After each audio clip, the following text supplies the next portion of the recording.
Welcome to another episode of Get Wisdom. I'm Brian Kelly, along with Get Wisdom founder and director Carl Mollison. Carl, we're going to ask the question this week, do you have accidents waiting to happen? That's not really a question people want to ask and especially don't want the answer to, but it is an important question to ask, actually.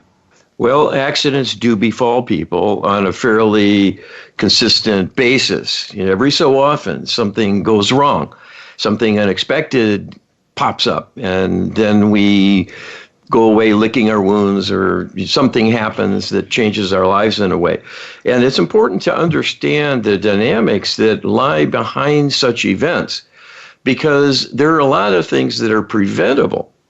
Just as you try to remove hazards around the home, where there's a loose railing, for example, and maybe an elderly person uses a staircase, or children, and even yourself, you can get burned if you have a dangerous appliance or some other weak link in your infrastructure.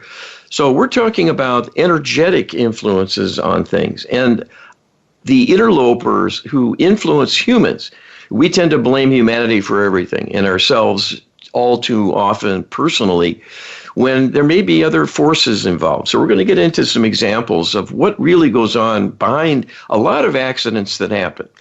Well, we're going to start off with a question that I actually gave to you to ask Creator about a conversation I had in a train. The answer is going to display interloper interference that is behind accidents. In this sense, what's coming up isn't necessarily an accident, but it definitely shows what can happen behind the scenes. So I was on a train. I commute on a commuter train, and I was talking to a fellow train rider. I'll call him John. And we were actually talking about a Get Wisdom topic, angels, and the effect of angels and how you can invoke angels. And it was a rather deep topic and kind of an unusual conversation to be overheard on a train. And right in the middle of this conversation, where I have him fully engaged, a woman that we both know, nice woman for the most part, suddenly just walks right in between us, comes up, has her cell phone with a picture on, and says, "Joe, I want to show you my new puppy," and just blows the conversation up. The whole conversation that we were really engaged with just ended right then and there. And it was such an interference that I ended up asking Carl later on to ask Creator what was behind this. What was behind this? So here was the question. Was the interrupted conversation during Brian Kelly's recent train ride he told us about a deliberate interference orchestrated by the extraterrestrial alliance? Okay, well, this is where the conspiracy theorist reigns, because we deal with such things all the time. And almost always there's a truth involved, believe it or not. So this is what Creator says about this little incident that obviously was just a kind of an annoyance, an inconvenience, or disappointment. Creator says, this was not orchestrated by the extraterrestrial alliance, but rather was orchestrated by the spirit meddlers themselves. They used the opportunity to interpose her in between the two of you, knowing there was a discussion of something they dislike and wanted to make mischief. So they used her as an emissary to be a true interloper in a physical sense, to cause a distraction and a disruption. It was not a deeper plot with higher level awareness and support. This is something they routinely do in the environment of their host. They look for opportunities to use that person as an instrument. It is a kind of sport for them to see what they can do to disrupt things, knowing that if they cause a person to lose focus, become inattentive to their duties, something bad could happen and increase the negative energy the person feels, and that rewards the dark spirits. So they are always tuning into what is in their surroundings to look for things to capitalize on. That is why they are the cause of accidents in traffic, for example, where they can use a moment of inattention and distraction they induce to keep a driver from taking timely action when there is something ahead that could cause an accident. This was, thankfully, a much more minor disturbance, but was in keeping with routine spirit meddler mischief. And that's why we include this as an introduction, because Creator right here at the very end says this is, they're a big cause of accidents. So this was a good intro to this accident topic, a minor disruption, but nevertheless shows their modus operandi behind the scenes. Mm-hmm. Okay, you ask Creator, can spirits push someone out of bed or make them trip and fall? How common is this? Is there a percentage of accidents that are really spirit interference? And Creator says, yes, this can and does happen. This is something that is not common, but happens on occasion as a function of the energy of the person and their vulnerability. The vulnerability is governed by their state of emotion and their thoughts with regards to the spirit realm. If they happen to be on a suitable wavelength, so to speak, the spirit can have more influence on them and their physical person. The percentage of accidents caused in this way is extremely low, and we would not put a number to it for that reason, as this should not be a preoccupation of those in the living. When it happens, it is often unmistakable, although usually misinterpreted. But the perception is there of some external force being applied to them, and not a normal accidental fall or loss of balance. So keep in mind, we're talking about spirit attachments that are within the person's being. And this question is about a real physical intervention. In other words, they're actually pushing a person or tripping them up physically. Yeah. It's more of a more vivid and a physical or material form of energy that has to happen to knock someone over. Right. But they manipulate the mind readily and other things to cause accidents. Yeah, that'd be a good question. Maybe get some more detail on from Creator. Is because I would think that a lot of times when there's physical, pushing of this kind, that it's actually an external spirit and not necessarily an attachment. Yes. They can bring in a friend who has that kind of capability. Interesting. It's disturbing and interesting, but this is the month of October after all. So, what percentage of traffic accidents are caused by spirit meddler attachments in people distracting their host on purpose to cause harm? Okay, well, here we go. This is more in line with their capabilities, that they can disturb the mind and the nervous system within a person and various other sensations much more readily than they can do something in the physical realm to move objects and so on. And Creator says, in terms of auto accidents, this is approximately 30% of accidents that are caused by spirit meddler attachments in the driver seeking to distract them at a key moment and cause mayhem.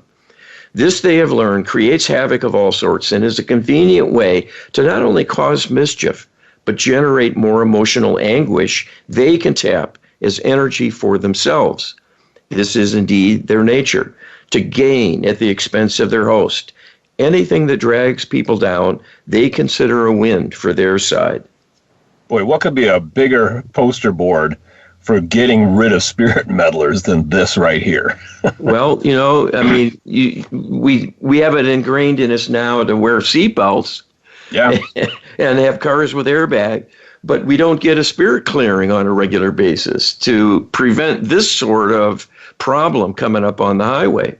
Oh, yeah. And I could imagine how drastically the accident figures would decline if this was, universally applied. Yeah. It would be amazing. But, we'll get there someday, Carl.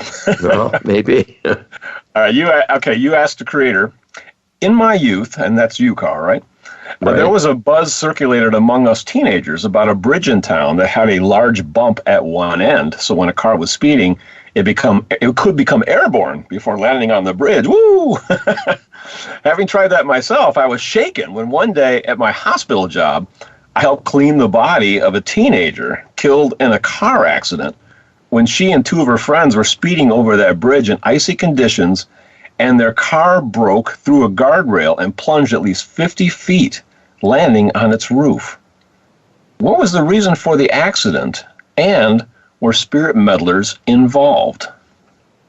Okay, and this is something that I went through when I was 16.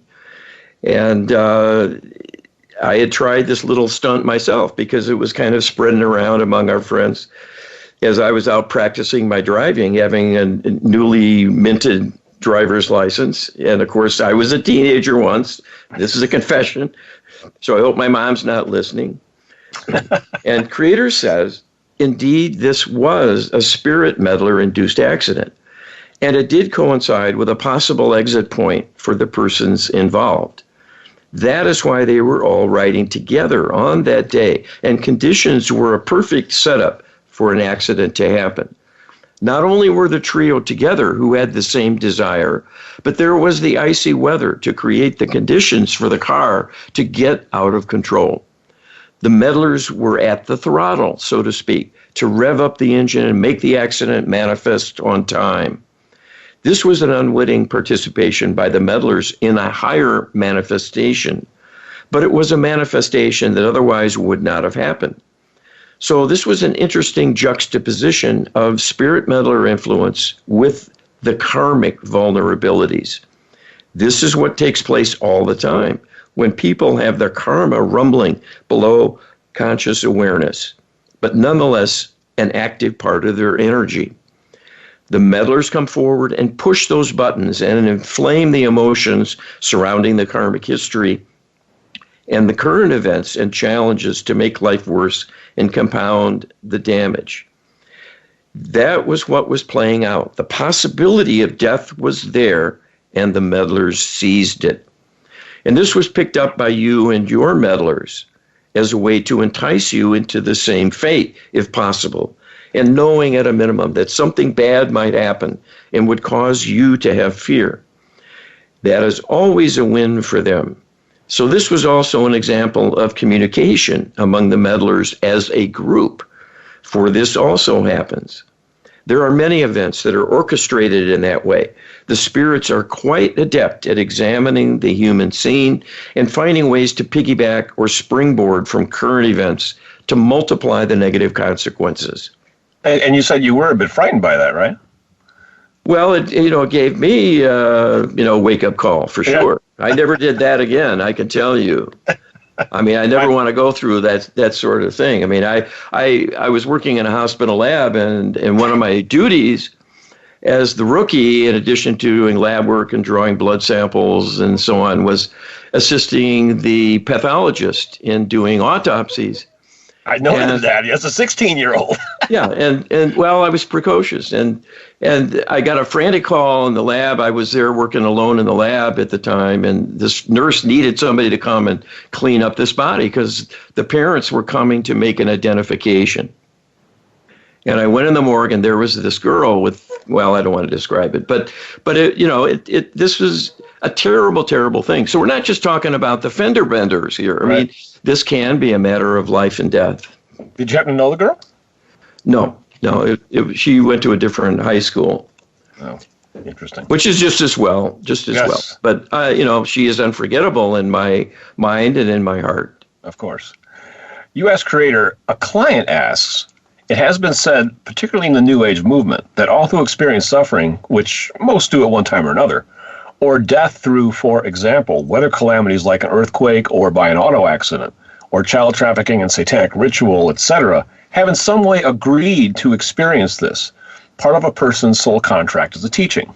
I'm beginning to believe that this may not be so, that maybe there is another dark construct mind control issue, a perpetuated false belief. Am I right? All right, and Creator says there is some truth and some falsehood here. It is a question of circumstances. The context of the question in terms of the individual and the timing to which you might apply the information. There are many, many times when dark deeds create a karmic energy that carries forward and must be satisfied in the future by returning to the person for consideration.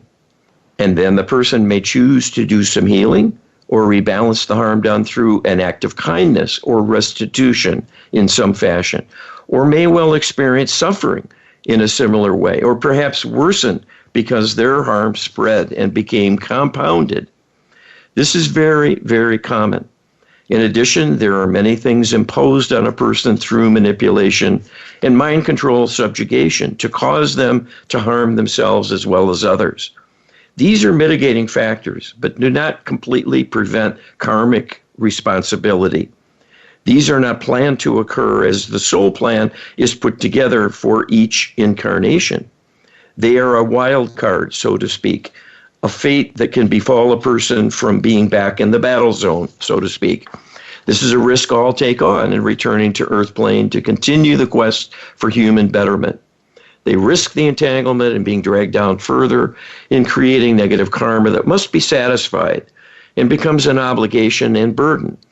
All who incarnate take on their challenge willingly, knowing full well this can happen and is in fact likely. The karma of the past is often originated from such manipulation done on the spur of the moment through opportunity, exploited by the minions of the extraterrestrial alliance to drag the person down in some way, as they seek to do this across the board at all times with all their campaigns. So although the origin is an outside agent for reasons of its own, it becomes a karmic obligation when the human acts on the manipulation. So the take-home message that I would say about this is that we're here to clean this place up. Right. We're here to right the wrongs. We're here to overcome the headwinds, the limitations, and the workings of the darkness. And yet we're in ignorance still, most of us, about the existence of these dark spirits, which infest 90% of people. So we got a long ways to go. We need to wake up the religions to really beat the drum about this, because they do know about it, but it's kind of been relegated to sort of like a historical sort of artifact of the scriptures. And they don't think of it as an ongoing contest that affects our lives each and every day. Well, I think the next sentence that we didn't quite get to, because we're coming up on the end of the break here. You said, the creator said, this is a tough standard and is difficult for people to understand and accept fully, and seems wildly unfair on the surface. That, we're coming down here to engage our karma, but then we get down here and our mind's erased, and we don't even know what we're up against anymore. Yeah, we're coming from behind here. But we need to learn how to navigate. We need to learn how to deal with our problems, all of them. And many of them have hidden causes. Yes. So when something comes out of the blue and smacks you down, or someone you care about, it's likely there's a karmic component, but also there may be some extra spirit manipulation and mischief going on to make it happen in just a certain way, and maybe in a way that's more grievous than needs to be the case. Well, we're here to talk about solutions. You can check out some solutions with our prayer book, getwisdom.com/prayer. And we'll be coming back after this break with more on hidden causes of accidents. So stick with us. Welcome back to the second segment of Get Wisdom. We have more to share on the hidden causes of accidents. Carl, you asked Creator, was there a karmic reason for the untimely death of my client's relative being killed while on his bicycle? Was he engineering this intentionally to cause his passing? His family recounted that there was a mass said for him. Why was this not effective in helping him transition to the light? Very good question. Yeah, this is a fellow who died tragically and didn't make it to the light. He was an earthbound spirit. I checked on him, and we had to do a spirit rescue for him. So this is what Creator says about it all. This was not purposefully arranged by him to die in this way. This was in part a karmic fulfillment of old energies to have an accident befall him. So this was not a direct conscious choice, but it was the workings of karma to bring about an earlier than expected passing through misfortune. This was the repayment of a karmic obligation from long ago and need not be recounted in detail. This is truly no one else's business. This was not divine judgment, nor was he being punished. He was allowing himself to have a sacrifice in order to restore balance to a difficulty he himself created. This is what light beings do, and he is the spirit of the light. The Mass was not effective in keeping him safe, as this was not the full and explicit intention. There was mourning for him, but not grave concern about his fate. It was assumed his was an innocent passing, and that he would be looked on favorably by Creator and welcomed into heaven. So this was not an outreach as rescue. This was more a tribute and the addressing of the needs of the mourners to remind them of God's presence in God's wisdom despite misfortunes that may be troubling and causing much distress of surviving loved ones. So this is not uncommon that the spiritual practices are done in such a way they fall short of what is truly needed for healing or rescue. This sad state of affairs is due to the corruption of the religion by the interlopers, who heavily edited and removed many useful prayers and other rituals that have a divine purpose and origin. And this is to cause many disconnections between the followers among the faithful and the divine realm, and the history of prior inspiration and knowledge communicated by the many prophets down through the ages. So it is not surprising that many religious rituals on their own have a marginal benefit. It is much as though the juice has been squeezed out of the orange already, so to speak, and they are dealing with the rinds that are left. This is not a useful nor effective springboard to enlist divine help and target it with specificity to what may be needed. Well, I mean, people really don't appreciate, the whole idea of even going to quote unquote heaven is in question. But for those who actually do believe in it, they think that, well, if I'm good, I'll go, and if I'm bad, I won't. And it is not that way at all. It's really your state of mind, your emotional condition at the time of death that really determines where you end up. And that really has nothing to do, per se, with your being good or bad. And this is a lesson people really need to understand. Yes, indeed. And the tragedy is spirit rescues can be done. We do this work all the time for folks to help their loved ones who have struggled.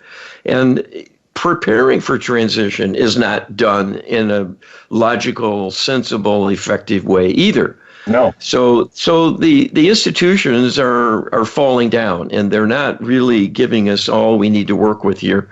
So that's our mission, to point these things out, because there are answers. We're not helpless. I think a lot of indigenous peoples throughout history have actually had, death preparation traditions and things. So This is not something that's novel. It's been in our past, but as this indicated, the interlopers have worked it out of our awareness. You asked Creator, a client asks, was there a karmic reason for my auto accident in my brother-in-law's car yesterday? Can you help me understand all that happened? This was karma, but not yours. It was indeed karma of the woman involved. She was inattentive and was speeding, as you intuited. That is why she appeared out of nowhere. There were some physical circumstances, as you deduced as well, in having the car pointed to the left by the exit ramp itself, even when your intention was to cross directly over the roadway to journey on the street before you. This set you up to not look as hard to the right as would normally happen. And in addition, the row of palm trees with the trunks lined up at just the worst angle to block the view of any car halfway down the block created a false sense of security. When you notice there is a car present, you automatically pause further to assess its speed and point of convergence to judge whether or not there's time to cross safely in front of them. Not knowing a car was present, you were lulled into a false sense of security and naturally proceeded. It was because she was at that precise point, and then in the bargain was not watching where she was going and was speeding, which set this whole thing up to end in misfortune. You were simply in the wrong place at the wrong time and served as the means to make the karma appear for her. This is the way karma operates. It does not always find two guilty parties to bring together. Sometimes it will bring an innocent person into play with a guilty party, and then things go from there. There are many reasons for this, one of them being that in prior karmic events of the guilty parties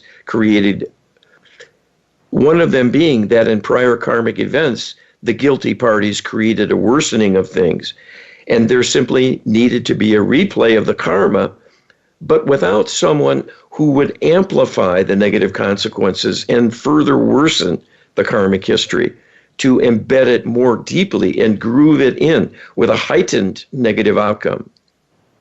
Being a decent person who would not seek retribution, you were revenue neutral karmically speaking, and this is what she needed most, to have the misfortune, but not have a new enemy created in having this happen. So you lost out as well here, but it is a loss you can incur without devastating consequences. And there need be no further liability with respect to your future. You can easily withstand the emotional impact here and know these are commonplace events for which no one is judged unduly and penalized to a point where it becomes a life-altering penalty. That will be the case here as well, that you will move forward and put this behind you, and things will be fine going forward. Everything Creator shares is profound, but I think this particular channeling needs its own frame. There's so much, to me, almost new information here. This is especially interesting. Well, the way I think of it is, we're part of a human family. We're really in this together, and we work for one another and with one another all the time, if only through energies that are shared in common, in unison. It's like we're in a choir, and each one of us is singing a lyric, and sometimes it's discordant, sometimes it's harmonious. And so this is a beautiful kind of illustration that even in suffering and difficulty and having debts to pay, we'll help one another out. Yes. And this is done all the time by loved ones coming in to be with us who maybe we've hurt in the past. And they come in again to take their lumps and hopefully serve as an object lesson that we'll grow from as a result and do better. Well, it's definitely it's definitely a highlighted insight that karma doesn't always bring two guilty parties together. I think I even operated on that assumption for a long time, and I know a lot of people do. So that's a key piece of information. Yeah. Carl, you asked Creator, was the death of Mary Jo Kopechne at Chappaquiddick an orchestrated conspiracy of the Extraterrestrial Alliance to sideline Ted Kennedy? And if so, how were the people involved manipulated? Okay, now we're talking about another interloper, the extraterrestrials who are here. They are running the world. We do comment on this. We know lots more about it. If you come to our website, you can learn a lot and have your eyes fully open. And this is what Creator says about that unhappy event. This was a conspiracy. It was orchestrated from first to last, with many of the details seen to through mind control manipulation. The fact that he was there at this gathering was orchestrated. The timing was chosen so that there would be a group of young females, and he was manipulated, as was she, to be attracted to one another, so they would spend time together. And also to drink heavily, to further distort perception and increase vulnerability and reduce good judgment, was another orchestration. So in the final trip by car, the impulse to make a wrong turn was a deliberate manipulation, without awareness of what happened, registering on the conscious awareness of Kennedy, who was behind the wheel. And his attention was further distracted, resulting in the car going off a bridge by failing to see the twist in the road in time, thinking he was truly headed in the other direction, as his cover story said. When the car landed in the water, he was impulsed with the thought she was already dead. He did not witness that, but was distraught, confused, disoriented, and heavily manipulated to confound his thinking. So in his perception, once he made an attempt to re-enter the car, he himself believed she was gone, and then the problem at hand became, what should he do next? In this as well, he was met with a mind filled with confusion and conflicting notions. He attempted to get some help from his acolytes, but they as well were heavily inebriated and were not thinking clearly, and so used to following him and his whims, could not step into a leadership role and act decisively in what needed doing. And so were rendered ineffectual after all, because they willingly became subordinate to Kennedy's confused state of mind and lack of decisive leadership in that experience. This is what proved fatal then, because no one took the steps that could have saved the young woman out of fear, the need for secrecy to protect Kennedy's reputation because of the political stakes involved and so on. This is quite understandable in being part of a world where the press has enormous power to destroy anything in its path, given sufficient salacious material to work with, even if it's not true, but only has the semblance of inappropriate conduct. The entire episode of Kennedy taking no decisive action for hours after the accident itself was further intended to box him in through negligence, leaving him not only culpable, but engaging in a clear attempt to avoid responsibility, if not criminal negligence, in trying to hide the truth of what happened. He was assisted through his inner character to come clean in the end and step forward with an admission of involvement and personal responsibility, and gave a fairly accurate account, as best he could, of what actually took place, other than to be kind to the others involved and not fan the flame of speculation and titillation about other events of that evening and those present.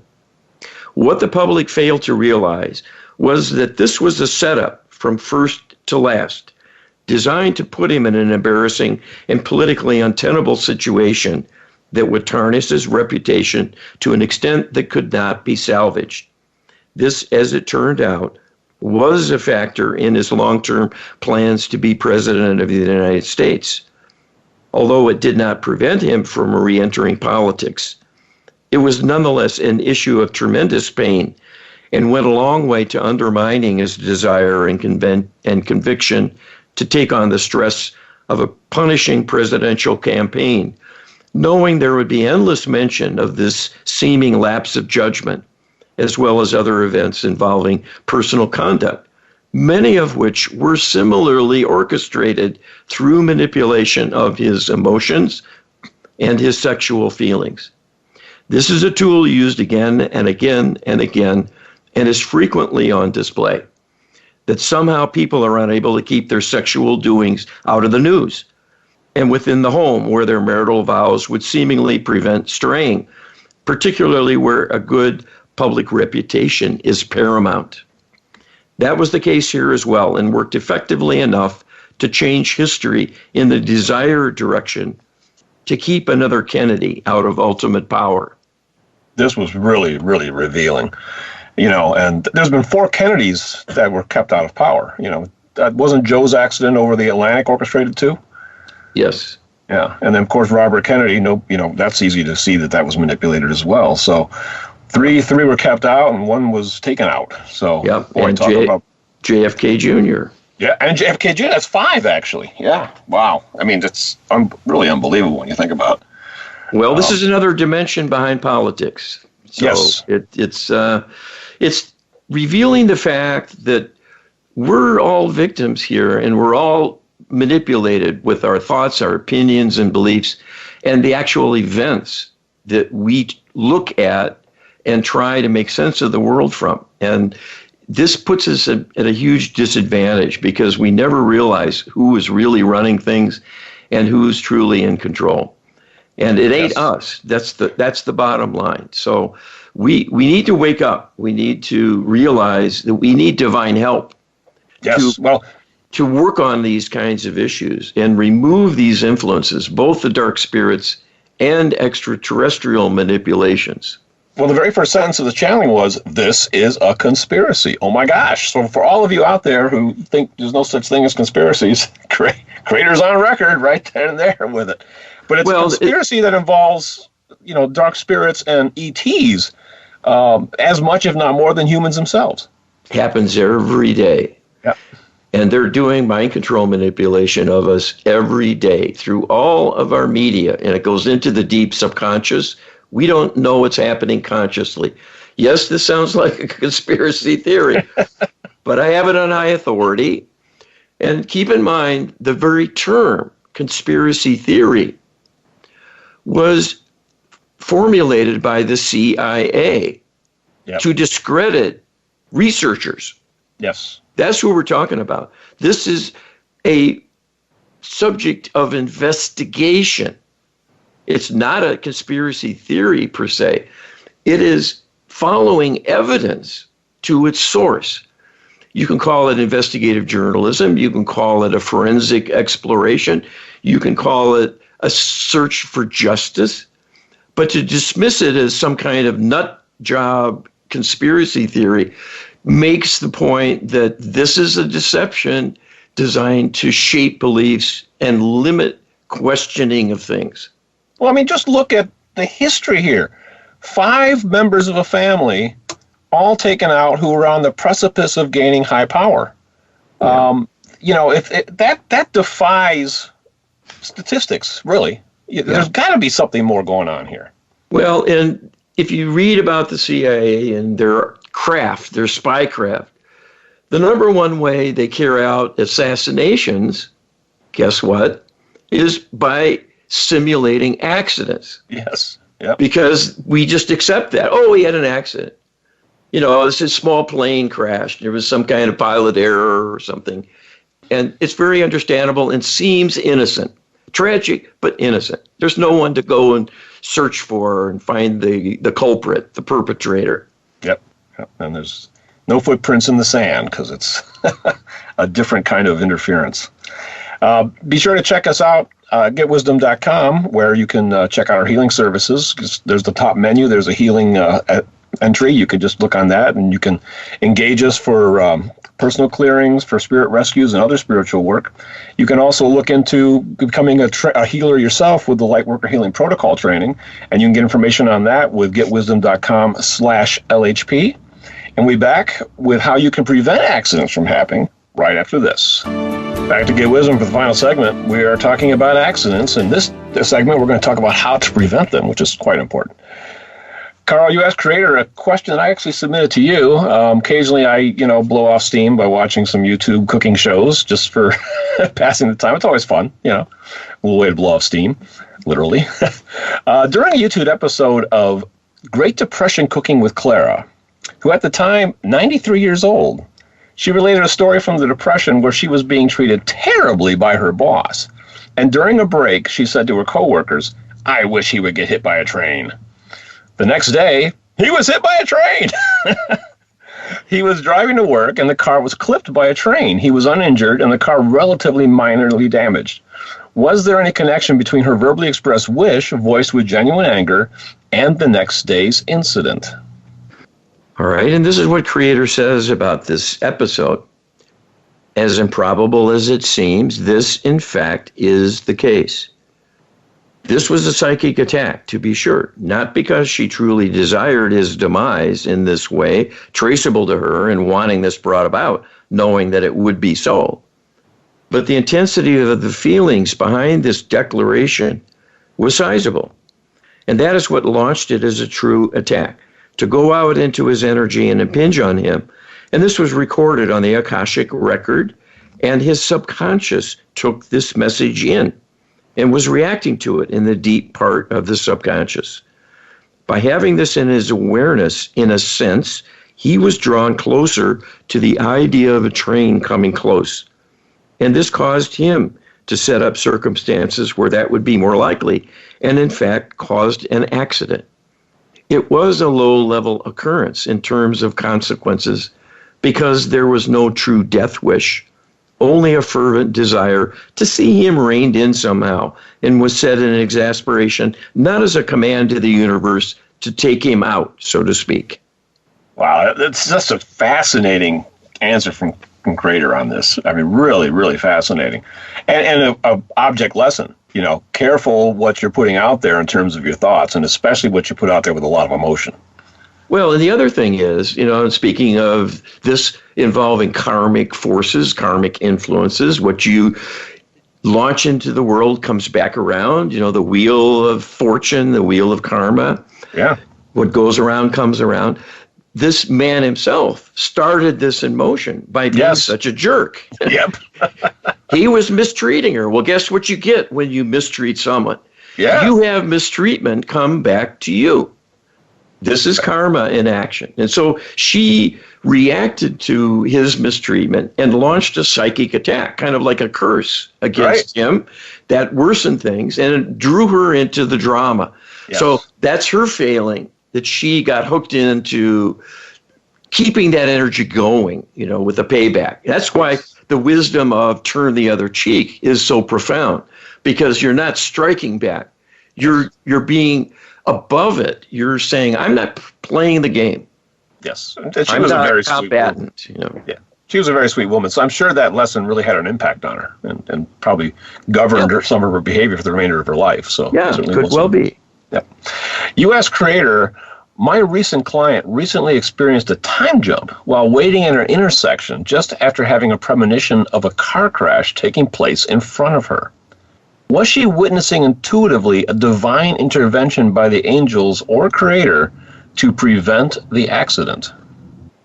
All right. Creator says, indeed, this is the case. There was a potential for a fatal auto accident to happen. And this was because of an exit point that was coming up for the person who would be the instigator of the crash. But as this was averted at the last moment by an angelic intervention, this was done because of the calling of the higher self to delay things after all.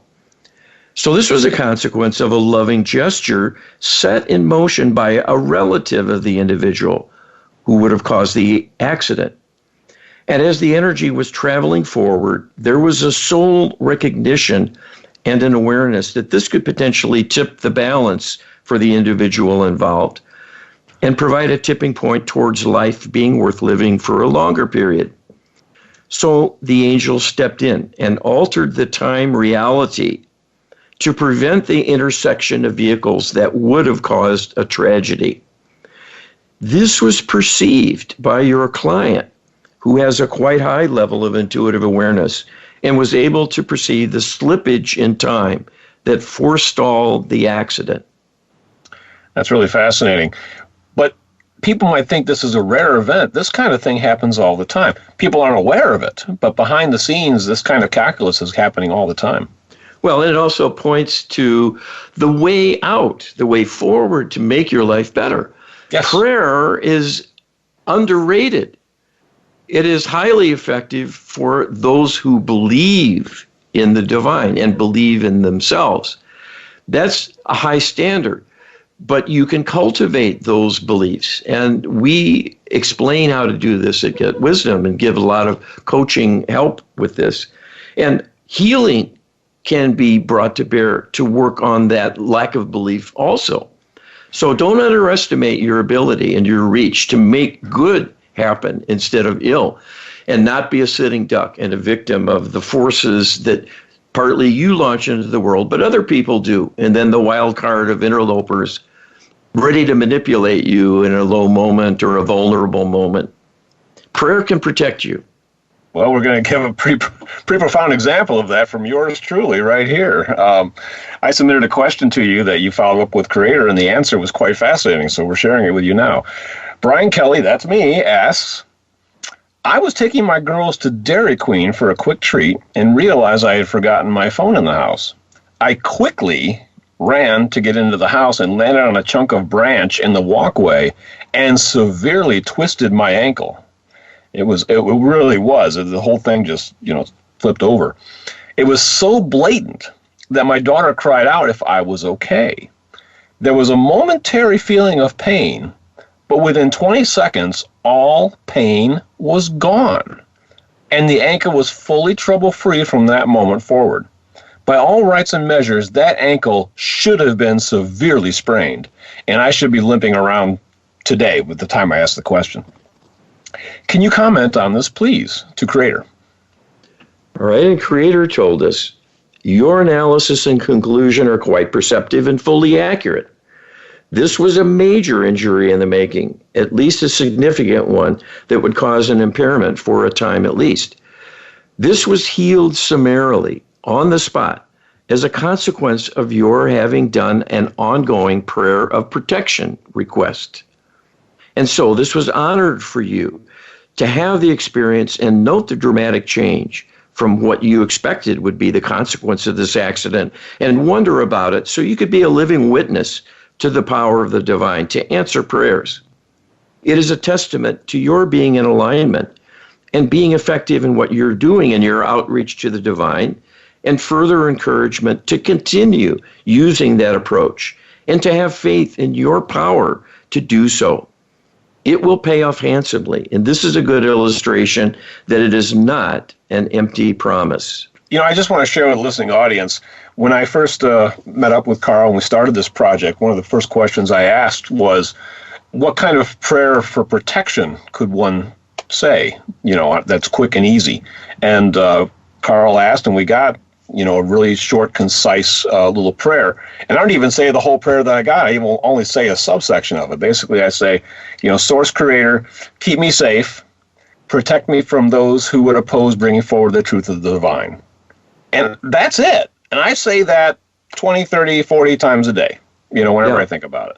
Yeah. And, and that's probably the prayer the Creator's talking about that I put up there fairly frequently. That was used to prevent that ankle from being sprained. Well, there you go. This isn't hard work. No, it's not. It takes just a few seconds. We have a list of 8 prayers that cover life situations of all kinds. It's pretty comprehensive.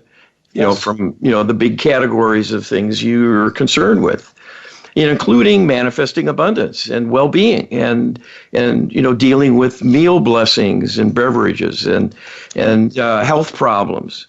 Health. You know what? I healed my toenails. I had massive fungus problems on my toenails for like the last 5 years, and I started saying a daily prayer: "Just Source Creator, please heal my toenails." And it took about 8 months, but they're completely healed now.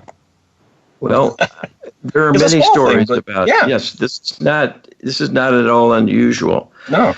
And, people would often misinterpret or underestimate the effects of prayer because sometimes it takes a while to be fully in effect and the final benefits come about. And there can be a long buildup. And by the time the relief comes, you may have forgotten you launched a prayer back when. But that could well be the reason that the eventual healing happens. And that's typical. We don't get instant fixes, instant solutions very often. It can happen, and It does. But it's more likely to take time because it's usually something that stems from our own karma. And that takes a lot of healing effort to unravel. Well, we're down to like 2 minutes, Carl. There's a whole question that, of course, we'll not be able to squeeze in here, but it's on the Lightworker Healing Protocol. Let me get going. Give me the question. Okay. Can you give some examples of clients that we have helped in unseen ways to bring about a major future benefit by preventing a karmic expression of negativity through our Lightworker Healing Protocol? All right. And this is what Creator says. Indeed, there are many, many clients with many outstanding benefits that will be forever unseen and unappreciated. Every bit as dramatic as the example you led us to disclose through your intuitive understanding of the importance of their story in a car crash taking young lives in a seemingly tragic event with no possible purpose or benefit to anyone. You have applied your protocol diligently to many individuals who will have a significant and in some cases quite dramatic extension of their lifespan. We have told you this can happen, but have not told you the frequency. It is approximately 1/3 of your clients you have sessions for who will have a measurable and quite valuable extension of their lifespan, measured in time greater than 1 year. And this, in some cases, will be decades, when there was a tragedy soon to befall them that would be fatal, or a devastating illness of a fatal nature that was brewing within, but avoided altogether through having healing brought to bear. So there you go. This is the potential. You have to launch the request. So our protocol is designed to be a series of informed, high-level prayer requests for any and all kinds of negativity that can befall a person, including karmic influences from their history, as well as the presence of any kind of meddling influence of outside energy like spirits or even extraterrestrial manipulation. And this is the end result. You get benefit. You won't know it all. You won't see it all. But you will gain materially. It's simple to have us do this on your behalf. It's done remotely. It's not an involved thing at your end. And this is a blessing. And this is what Creator has us do all of this for in this program, because we're bringing forth answers for the dilemmas of the human condition. It's time. It's time to rise above our limitations and make this a better world. But we have to act, and we have to act by inviting the divine realm to come in a serious and purposeful way. And we've got to give the divine instructions. If you don't know the problems, you can't ask the right things of the divine. And that's what the protocol provides. It gives you the tool. We're out of time, Carl. Check out the tool at getwisdom.com/LHP. That gets you an ebook that describes Lightworker Healing Protocol training. And you can engage us at getwisdom.com for Lightworker Healing Protocol sessions. And we'll be coming back next week with some more Get Wisdom. Thanks a lot, Carl. Take care. Be well.